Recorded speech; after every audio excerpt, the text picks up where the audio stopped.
Bienvenue chers téléspectateurs, téléspectatrices de la télévision rwandaise. Très heureux d'être avec vous pour cette édition du journal, la grande édition du journal en langue française. À la présentation, vous êtes avec moi, Edith Sabitier, et tout de suite, voici les titres. Le président de la République, Paul Kagame, qui se trouve aux États-Unis dans le cadre du sommet États-Unis-Afrique, a participé ce mercredi à des discussions de haut niveau sur la mise en œuvre des résolutions du cadre de Luanda et du processus de Nairobi. Et puis, discussion au haut niveau sur la mise en œuvre des résolutions de Luanda. Et le chef de l'État a donc déclaré que les résolutions liées à la recherche d'une solution au problème de l'insécurité dans la partie est de la République démocratique du Congo revient tout d'abord aux Congolais.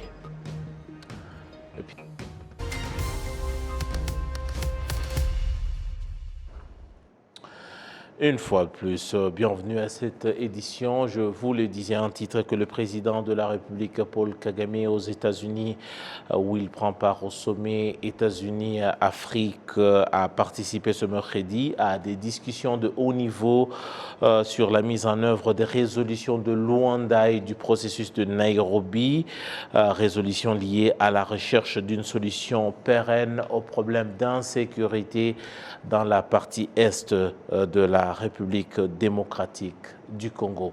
Les détails ici, c'est avec Kassim Youssouf. Ces pourparlers ont été présidés par le président du Burundi, Évariste Ndayishimiye, qui est également président en exercice de la Communauté de l'Afrique de l'Est, ainsi que le président de l'Angola, João Lourenço, qui dirige la conférence internationale de paix dans la région des Grands Lacs, la CRGL. D'autres chefs d'État de la région ont pris part à ces discussions, dont la présidente de la Tanzanie, Samia Suluhu Hassan, le président de l'Ouganda, Kaguta Yoweri Museveni, et le président du Kenya, William Ruto. Toujours en marge du sommet États-Unis-Afrique, le président de la République, Paul Kagame, s'est entretenu avec son homologue béninois, le président Patrice Talon, pour discuter des domaines qui devraient être renforcés dans le cadre de la coopération entre les deux pays, le Rwanda et le Bénin, notamment le renforcement des capacités des employés et la coopération en matière d'investissement. Les deux chefs d'État ont convenu qu'il faudrait trouver d'autres domaines dans lesquels les deux pays devraient entretenir une coopération étroite. Le président de la République, Paul Kagame, s'est également entretenu avec le Premier ministre du Lesotho, Sam Matekane. Ils ont discuté de ce qui pourrait être fait afin de renforcer les relations diplomatiques entre le Rwanda et le Lesotho. Merci à Kassim Youssouf. Tout en restant sur le point, s'agissant du sommet États-Unis-Afrique, nous sommes entretenus avec le docteur Sylvain Guessan, qui est de l'Institut de stratégie d'Abidjan, qui est donc le cercle de réflexion stratégique d'Abidjan, qui est donc un think tank ivoirien consacré aux enjeux géopolitiques, aussi bien en Afrique de l'Ouest qu'ailleurs sur le continent et même en dehors du continent. Il s'exprime ici tout d'abord par rapport au bien fondé de ce sommet États-Unis-Afrique. Dans quel cadre ce sommet est né et surtout à quoi cela sert? Alors, disons que c'est le deuxième sommet États-Unis-Afrique. Le premier, c'était en 2014, sous le président Barack Obama. Le président Trump a marqué une certaine distance vis-à-vis de l'Afrique. Le président Joe Biden est en train de réchauffer un peu ces contacts-là, ce qui serait salutaire pour l'Afrique et les États-Unis. Pour ce qui est des enjeux, disons que ce sont des enjeux purement économiques.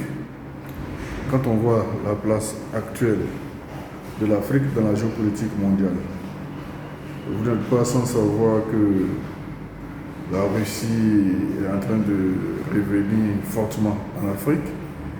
La Chine est le premier partenaire économique de l'Afrique depuis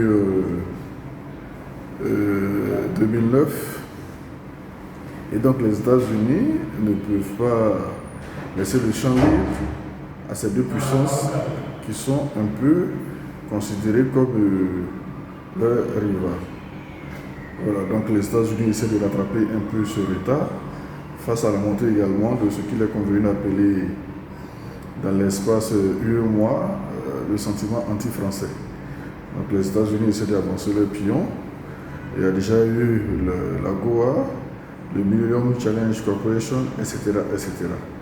Les États-Unis essaient de redoubler d'ardeur pour ne pas perdre leur marque en Afrique. À côté de cela, il y a également la question de la lutte contre le terrorisme, même si cela n'est pas dit. On sait que les USA sont assez présents dans la bande sahélienne en matière de renseignement. Au moment où le Mali rejette la présence de Barkhane, au moment où Wagner est en train de gagner le cœur et les esprits de la bande sahélienne, il va sans dire que les États-Unis essaieront de repriser davantage dans la stratégie militaire à la lutte contre le terrorisme dans la bande sahélienne, de sorte à ne pas être totalement écartés.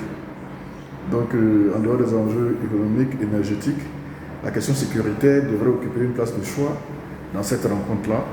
Cela marque encore que l'Afrique est au cœur de la géopolitique mondiale. Maintenant, c'est à nous, d'Africains, de trouver les voies et moyens, de sorte à ne pas sortir totalement perdants de ces rencontres, de ces nouveaux partenariats qui sont en train de se nouer. Il va sans dire que l'Union africaine devra faire peser l'agenda de 2063 qu'au niveau des...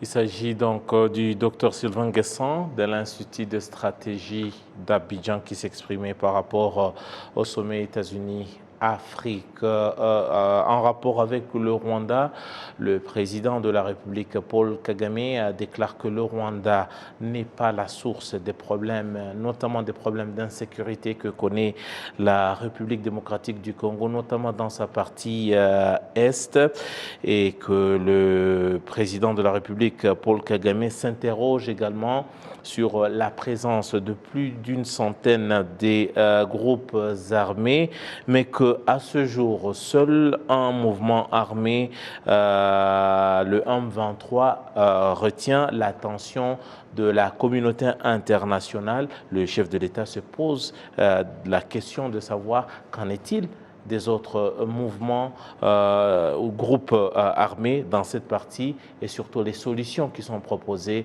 pour venir à bout de ces groupes. Kassim Youssouf pour les détails. Le président Kagame a fait cette indication lors de l'entretien qu'il a accordé au rédacteur en chef du magazine américain Semaphore Africa, officiellement publié il y a 7 semaines et qui se focalise essentiellement sur les nouvelles concernant l'Afrique. Au cours de cet entretien, le président de la République, Paul Kagame, a fait observer que le Rwanda n'est pas du tout responsable des problèmes d'insécurité à l'est de la République démocratique du Congo. Let me go to the Congo problems. First, again, I simply try to bring out facts. Permettez-moi que je revienne aux problèmes du Congo. Premièrement, et encore une fois, j'essaie tout simplement de rapporter les faits. Il y a au Congo environ 100 groupes armés. L'un d'entre eux est le M23, mais il y en a plus de 100. Le M23 et plus de 80 000 réfugiés congolais que nous hébergeons ont des relations avec ce groupe, c'est-à-dire qu'on y trouve leurs proches et autres. Ce que je veux bien expliciter, c'est que le Rwanda n'est pas l'instigateur de ce problème et ce n'est pas un problème du Rwanda, c'est le problème du Congo. C'est lui qui doit lui trouver des solutions. Dire alors que nous pouvons apporter de l'aide, la communauté est-africaine est en train de trouver une solution, organisation dans laquelle le Congo a adhéré. Cela est vrai, mais c'est comme si toutes les responsabilités ont été mises sur les épaules du Rwanda. Qu'il s'agisse des dirigeants du Congo ou de la communauté internationale, chacun dit que ce problème appartient au Rwanda et nous rétorquons que ce n'est pas vrai. Partant de ce qui a provoqué l'éclosion de ces groupes, il y a des faits que j'ai présentés tels que les réfugiés et le M23 lui-même. Ce sont des Congolais ayant des choses qu'ils partagent avec les Rwandais dont la race. Lorsque vous voulez faire porter la responsabilité de ce problème à quelqu'un, vous devriez revenir à l'histoire. Lors de la mise en place des frontières, certains habitants se sont retrouvés ici et d'autres là, et certains ont été dans un autre pays. On ne peut pas me reprocher qu'il y a des Congolais qui ont des liens avec le Rwanda et qu'on leur refuse des droits en tant que citoyens.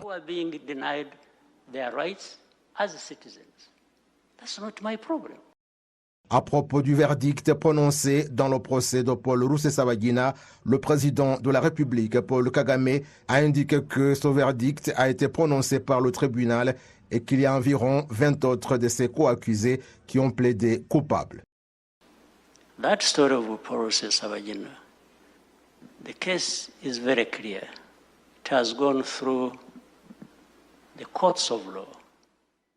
Cette histoire de Paul Rusesabagina, le dossier est très clair. Il est passé par le tribunal et toute la procédure exigée a été respectée. Les preuves, les faits ont été présentés en public. L'histoire qui concerne ce problème est également claire et on en a parlé. Il est accusé avec 20 autres personnes et le tribunal a prononcé son verdict en s'appuyant sur des preuves qui ont été présentées au tribunal. Les 20 autres personnes n'ont rien à réclamer parce que certains ont plaidé coupables des crimes commis avec leur dirigeant Rusesabagina et on trouve que des gens viennent et disent que cet homme est fameux et qu'il est autorisé de vivre aux États-Unis et que pour cette raison, il doit être libéré. De notre côté, nous disons que si nous lui accordons la liberté, quel sera le sort des 20 autres de ses co-accusés qu'il dirigeait et qui ont témoigné contre lui. Nous l'avons bien expliqué que personne, d'où qu'il vient, ne pourra jamais nous dicter comment nous devons vivre et l'accepter. Ce n'est pas possible. Because we've made it clear, there isn't anybody going to come from anywhere to bully us into something to do with our lives. Le président de la République, Paul Kagame, a en outre indiqué que le Rwanda et le continent africain sont libres d'entretenir des relations de coopération avec des pays d'autres continents et a souligné à ce propos que si l'Afrique entretient une bonne coopération avec la Chine et les États-Unis, il n'y a aucun problème, que l'essentiel est le respect mutuel. Le président Paul Kagame est aux États-Unis dans le cadre du sommet États-Unis-Afrique. Merci bien, Kassim Youssouf. Justement, à propos de la question d'insécurité à l'est de la République démocratique du Congo et surtout des voies et moyens pour sortir de la crise qui perdure depuis plusieurs décennies maintenant, nous sommes rejoints par Maître Gassominari Jean-Baptiste. Il est avocat, ancien avocat au tribunal international pour le Rwanda. Il est surtout avocat de profession, mais surtout grand connaisseur de la politique et de la géopolitique, notamment dans les Grands Lacs et en particulier à l'est de la République démocratique du Congo. Bonsoir, bon après-midi, maître. Bonsoir. Je pense que vous devriez peut-être ajuster votre caméra. Là, ça va. Je pense que là, ça va. Merci. C'est parfait. Voilà, merci bien de vous joindre à nous. Alors, maître, vous avez entendu, on a assisté au mini-sommet de Luanda récemment. On a eu le processus de Nairobi également où les acteurs se sont réunis. Mais maître, déjà, on sentait une certaine distance de la Tanzanie et même de l'Ouganda par rapport à ce dossier. Aujourd'hui, on retrouve tous ces responsables politiques ensemble et à Washington. Est-ce que c'est une nouvelle donne? Qu'est-ce que cela rajoute déjà au processus en cours? Non, je ne pense pas que l'Ouganda et la Tanzanie ne faisaient pas partie du processus. Ils ont fait partie du processus au début. Je pense peut-être qu'ils ne jouaient pas un rôle militaire comme le Kenya et peut-être le Burundi, mais comme vous le savez, la Tanzanie est impliquée dans le conflit parce que, comment dirais-je, la brigade d'intervention de la MONUSCO qui avait combattu le M23 en 2012-2013 était formée essentiellement par un contingent tanzanien. En ce qui concerne l'Ouganda, je le disais tantôt, ils opèrent conjointement aujourd'hui avec les forces armées de la République démocratique du Congo pour combattre le terroriste de ADF NALU. Donc, et puis ces pays ont toujours participé à des sommets qui intéressaient l'Est du Congo et qui discutaient sur la sécurité à l'Est du Congo. Donc, je pense qu'ils ont joué leur rôle d'une manière ou d'une autre. Donc, ce n'est pas une nouvelle donne. Ils ont toujours été dans le processus et je pense que c'est le même processus qui continue. Alors, Maître, on a assisté à leur rencontre à Washington. Ce n'était pas forcément un calendrier qui était annoncé depuis bien longtemps. Déjà, comment comprendre leur rencontre? Qu'est-ce que cela vient apporter déjà aux deux derniers sommets, que ce soit celui du mini-sommet de Luanda et même le processus de Nairobi? Il y a déjà un programme qui a déjà débuté, notamment le désarmement du M23 et surtout de nouveaux positionnements et autres. Bon, de toutes les façons, moi je pense que ça entre dans le cadre de la résolution ou des tentatives de recherche de solutions du problème de sécurité à l'est du Congo. C'est dans ces cadres qu'ils se sont réunis. C'est vrai que ce n'était pas annoncé en avance et quelque chose de très inhabituel et d'inattendu est que le président Félix Antoine Tshisekedi, qui devait être le premier concerné par la réunion, n'y a pas pris part, mais c'est dans le cadre de la recherche de la solution aux problèmes récurrents de l'insécurité qui prévaut à l'est du Congo. J'imagine que c'est dans ce cadre que ces chefs d'État se sont réunis, ainsi que leurs chefs de diplomatie respectifs. Cependant, ce que nous remarquons en tant qu'observateurs de ce qui se passe dans la région, bien qu'il y a beaucoup de réunions qui se tiennent, beaucoup de sommets qui se tiennent, à l'instar du sommet qui a eu lieu à Luanda, en Angola, et l'autre qui a eu lieu d'autres qui ont eu lieu à Nairobi au Kenya. L'acteur majeur dans ces conflits à l'est du Congo n'est pas associé à ces discussions et je ne vois pas comment est-ce que ces discussions pourront avoir une issue heureuse et positive tant que les acteurs de la crise ne sont pas associés. Les acteurs de la crise, pour terminer, peut-être, ici vous faites allusion à M23, mais également, tout à l'heure, vous avez souligné l'absence du président congolais à cette rencontre. Est-ce que tout cela, ça décourage ou c'est un coup de fouet ou peut-être c'est une embûche pour le processus? Oui, bien entendu. La sagesse nous dit qu'une personne peut déclencher une guerre, mais il en faut deux pour faire la paix. Donc, les acteurs qui sont sur le théâtre des opérations à l'est de la RDC, certains, bien sûr, sont des alliés du gouvernement congolais, raison pour laquelle, d'ailleurs, nous disons que le processus de Nairobi n'était qu'un processus qui ne devrait qu'accoucher d'une souris, parce que, au fait, c'est un processus qui avait réuni des gens qui travaillent toujours ensemble. Mais il y a de l'autre côté le M23, effectivement, qui est un acteur non négligeable dans ce qui se passe à l'est du Congo, mais qui n'a jamais été invité, ni au cours du mini-sommet de Luanda, ni au cours des plusieurs sommets qui se sont tenus à Nairobi, et même dans d'autres réunions informelles. Et là, vous aviez tantôt dit que le processus de désarmement et de désengagement avait commencé. Moi, je ne pense pas que ça soit vrai. C'est vrai que c'était une des résolutions prises à Luanda, mais ce processus n'a pas encore commencé, il n'a pas encore été amorcé, et je ne vois pas comment est-ce qu'il va l'être, parce que même le désengagement, même le cessez-le-feu, même le retrait, ce sont des sujets qui se négocient au préalable, et ça se négocie entre les partis concernés, parce que si aujourd'hui il s'est désengagé de partis qu'ils ont capturés il y a quelques semaines ou quelques mois, mais qui va assurer la sécurité dans ces espaces qui vont être abandonnés par les combattants du M23?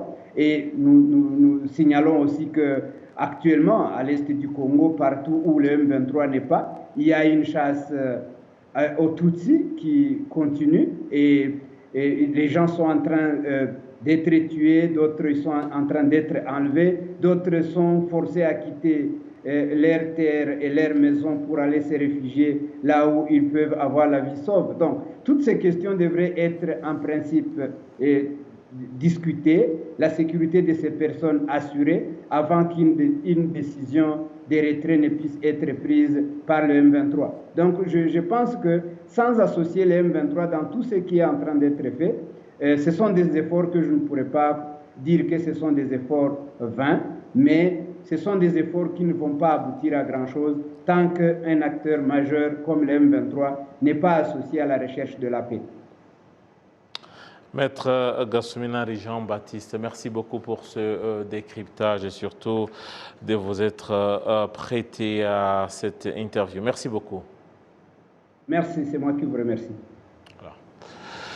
Maître Gassoumina Jean-Baptiste, je vous rappelle qu'il est avocat de profession, mais il est également ancien avocat au tribunal international pour le Rwanda et observateur avisé de l'actualité politique au niveau de la région. Quittons un peu la politique pour parler éducation pour le moment avec le ministère de l'Éducation nationale qui a annoncé les résultats des élèves qui ont passé l'examen national qui clôture l'école secondaire avec l'année 2021-2022. Sur les 47 606 élèves qui ont passé cet examen de la catégorie d'humanité générale, 94,6% ont réussi. Et pour ce qui est de la catégorie technique, parmi 21 227 élèves, 97,8% ont réussi, et dans les 22 895 écoles pédagogiques, 99,9% ont réussi. Santé à présent, avec la deuxième édition de la conférence internationale annuelle sur la santé publique en Afrique qui se tient à Kigali, avec pour objectif de renforcer l'exécution de différentes initiatives de la première édition qui s'est tenue l'année dernière, qui est donc celle de 2021, dans le cadre de trouver des solutions aux problèmes de santé au niveau du continent africain. On va faire ici le point avec notre consoeur Ndikouma Sabo Amandine. La première session du dernier jour de ce grand rendez-vous de la santé publique portait sur plusieurs points, dont la malnutrition et comment l'éradiquer définitivement. Et donc, pour ce problème de pauvreté, le problème de malnutrition, la première chose que je pense, c'est amener à faire un mapping, resource mapping, et savoir qui est là. Qu'est-ce qu'on veut? Est-ce que mon argent comme bailleur de fonds va juste aller dans l'éducation ou aller vraiment dans les activités clés? Et donc ça, c'est un premier exercice que je pense où on voit beaucoup plus de bénéfices, on voit beaucoup plus de cost saving par rapport aux interventions qu'on fait, et on direct, si on a un peu de sous, on a un peu de chance d'avoir d'autres bailleurs, on les direct là où on veut, pas là où les gens décident. Le directeur qui assure l'intérim à la direction de CDC Afrique, Dr Ahmed Oumad, indique que le fait qu'il y ait des gens qui traitent toujours toutes les maladies non transmissibles comme une seule maladie rend difficile la prise de mesures efficaces pour y faire face. Selon l'Organisation mondiale de la santé, au cours de 30 dernières années, le nombre de personnes souffrant d'hypertension dans le monde est passé de 650 millions à 1,28 milliard. Et les personnes qui en sont victimes viennent en grande partie des pays pauvres et des pays en voie de développement, principalement en Afrique. Idozie Kemfa, Chouak, experte en biosécurité et sûreté, exprime ce qu'une conférence pareille représente pour elle. En venant dans la session sur les maladies non transmissibles, j'avais comme objectif de comprendre non seulement l'ampleur de ces maladies en Afrique, mais aussi comment est-ce qu'on pourrait lutter contre ces maladies. Et à la sortie de cette séance, nous avons compris que en Afrique, les maladies non transmissibles sont élevées et que ce sont des pathologies aussi qui reçoivent le moins de financement et que ce sont des maladies liées aussi à la pauvreté et que parfois pour briser la chaîne de pauvreté, il faut une digitalisation et puis une implication de tous les secteurs de la société pour lutter efficacement contre ces maladies non transmissibles. Une autre préoccupation est que la moitié des personnes atteintes de diabète n'en sont pas conscientes et il existe de nombreux types de cancers, de maladies mentales et d'accidents graves qui tuent de nombreuses personnes. En Afrique, 44% des victimes d'accidents de la route sont des piétons. En plus de causer la mort, les maladies non transmissibles sont la cause d'incapacité permanente et constituent un obstacle au développement des familles. Et cette conférence internationale annuelle sur la santé publique en Afrique est une plateforme qui permet de trouver solution à tous ces défis. La deuxième étape, c'est digitaliser. Tous ces problèmes, que ce soit la malnutrition, que ce soit les maladies non transmissibles, ce sont des problèmes qui sont multisectoriels. Donc, ce qui fait que, du coup, on a besoin de tous les secteurs ensemble. Au Madagascar, ils ont commencé à faire la digitalisation pour les secteurs nutritionnels, où ils amènent tous les intervenants, que ce soit les bailleurs, les privés, la civil society, mais aussi ils prennent tous les gouvernements, les indicateurs au niveau de l'agriculture, tout ça. Et ça fait ensemble qu'on a un basket. On sait exactement quel argent on a dans les pays et comment on peut planifier, comment on peut prioriser sur ces activités. La première conférence du CDC Afrique avait pour but de partager les résultats de la recherche scientifique, de promouvoir la collaboration dans le domaine de la recherche ainsi que dans la mise en œuvre et de tracer une voie commune vers un avenir plus sûr pour le continent africain dans le domaine de la santé publique. Cette deuxième conférence, qui avait pour thème reprise post-pandémie, l'Afrique à la croisée des chemins, a permis au Centre africain de contrôle et de prévention des maladies de mettre davantage un accent sur l'exécution des missions qui lui ont été confiées. Et puis, toujours dans le domaine de la santé, lancement à Kigali du Centre africain de technologie pharmaceutique. Ce lancement rentre dans le cadre de la vision du continent africain à produire environ 60% des médicaments et des vaccins avant l'échéance de 2040. Les détails ici avec Jean-Damascène Manichou. Actuellement, près de 95% des médicaments et des vaccins utilisés sur le continent africain sont importés d'Europe, de la Chine, de l'Inde ou d'ailleurs. Les experts dans le domaine de la santé indiquent que cette importation a un impact sur le coût des médicaments. Le processus d'importation des médicaments prend beaucoup de temps et le transport s'alourdit. En conséquence, les Rwandais les achètent au coût élevé, suivant la fluctuation du taux de change, notamment de l'euro et du dollar. En juin dernier, la Banque africaine de développement a admis la mise en place du Centre africain de technologie pharmaceutique, qui vient d'être lancé à Kigali. Le président de l'association des importateurs grossistes en produits pharmaceutiques estimait que la création de ce centre permettra de relever la qualité des médicaments. Le problème du médicament en Afrique est clair. Il est là, on le voit très bien. Jusqu'à présent, 5% des médicaments qui sont utilisés au Rwanda sont seulement fabriqués sur place, en Afrique. Vous voyez que tout ce que nous utilisons, presque tout ce que nous utilisons, sont importés. Ce qui est un problème. Vous vous rappelez, avec la pandémie de Covid-19, des problèmes que nous avons eu avec les vaccins. Et pendant que les pays industrialisés, les pays riches, vaccinaient en masse leur population, nous autres, nous avions ce problème. On devait aller commander des vaccins dans les autres pays. Ça, c'était un exemple concret qui fait que nous devrions nous approprier aussi la fabrication de nos médicaments. Comme ça, on va aussi diminuer les médicaments, les contrefaçons qui se rencontrent dans la fabrication des médicaments. Donc c'est vraiment capital Et actuellement, tous les gens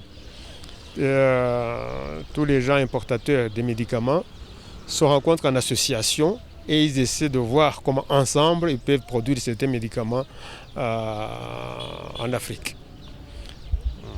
Au Rwanda déjà, il y a quelques petites usines mais qui sont encore en phase 1 dans la production de ces médicaments et nous espérons que ça va aller très rapidement se développer. Et la question dans ce début de vouloir fabriquer des médicaments au Rwanda, il faut voir quelle technologie qui serait mieux adaptée au Rwanda, en Afrique et particulièrement au Rwanda, pour que nous ayons vraiment de bons médicaments très accessibles à la population et qui répondent aux maladies que nous rencontrons dans notre pays. Par exemple, la malaria, les gastroentérites, etc., etc. Évidemment, les autres maladies chroniques aussi commencent à se voir dans nos populations. Ce qui fait que les médicaments spécialisés, les médicaments qui sont pour ces maladies chroniques, aussi doivent retenir notre attention. Merci. La conseillère spéciale chargée de la santé et des médicaments au sein de la Banque africaine de développement et avec la volonté politique et les investissements dans le secteur pharmaceutique développeront ce secteur. L'investissement le plus important, c'est la volonté politique et la mobilisation des fonds déjà disponibles sur le continent. Ce qui revient à dire qu'il y a beaucoup d'opportunités pour les industries pharmaceutiques en Afrique. Seulement, nous devons beaucoup faire attention, étant donné que ce secteur est en réelle compétition sur le marché international. Son continent a besoin de beaucoup d'assistance en s'appuyant sur la volonté politique.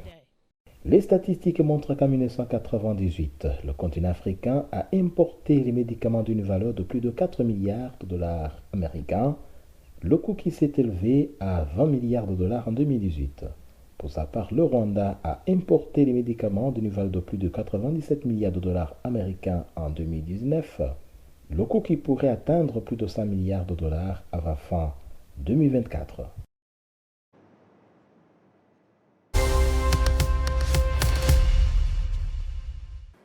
Et voilà, c'est donc même cet élément qui clôture notre édition.